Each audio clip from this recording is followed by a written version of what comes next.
Good morning! Yan guys, aayusin ko na to. Dapat kahapon to eh.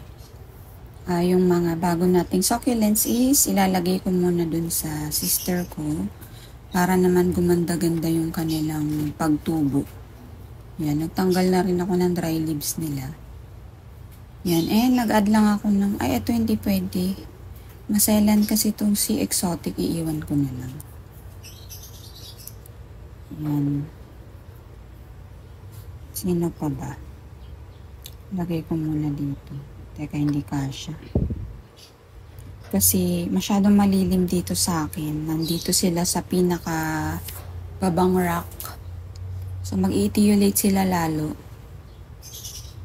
Ito, hindi siya nakadikit. Tingnan nyo, may ugat na. Pero konting-konti pa. Teka, alisin ko yung dry leaves. Yan, dyan muna si exotic.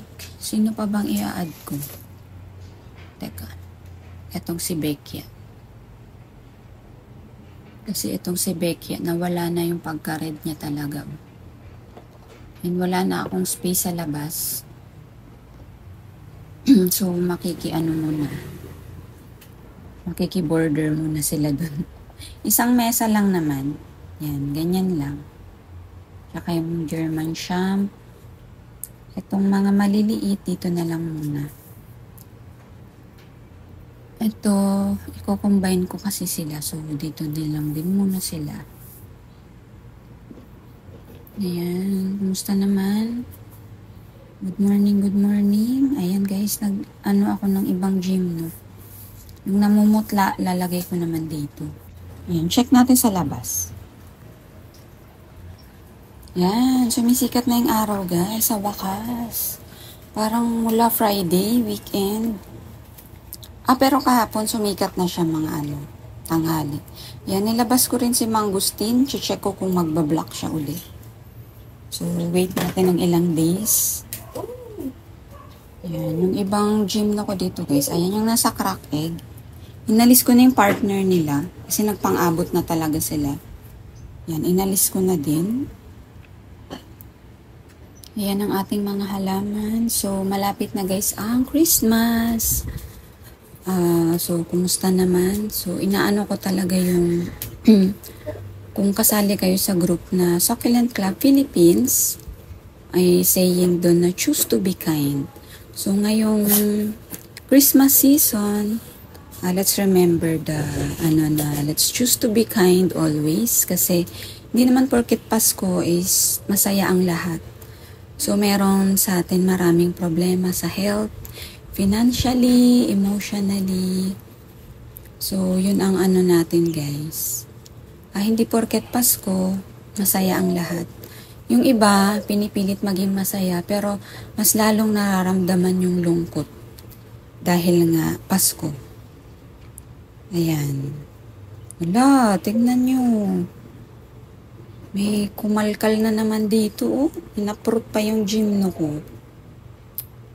Ano kayang nilalang? Ayaw maging kind sa akin.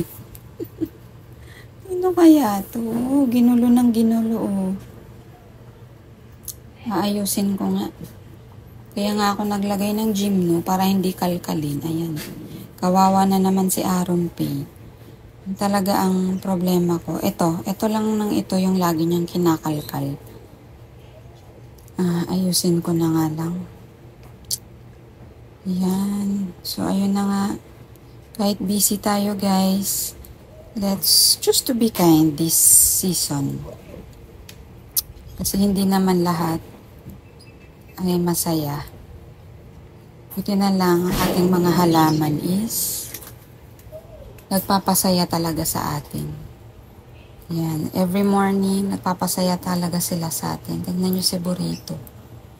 Ang ganda niya tingnan. May dito, parang agyo. Yan. Pag may nalaglag, nilalagay ko lang dyan ng mga dahon. Ganda ngayon talaga ni Burrito. Linisin ko nga mamaya to, may agyo siya. Pero pagdating ng summer, lumapangit. Ang gusto niya malamig. Ayan, so happy na umaraw na ulit. Ayan. Kahit paano is, nasisinagan na sila ng araw. Ilang days talagang ano dito, makulimlim and nag-uulan.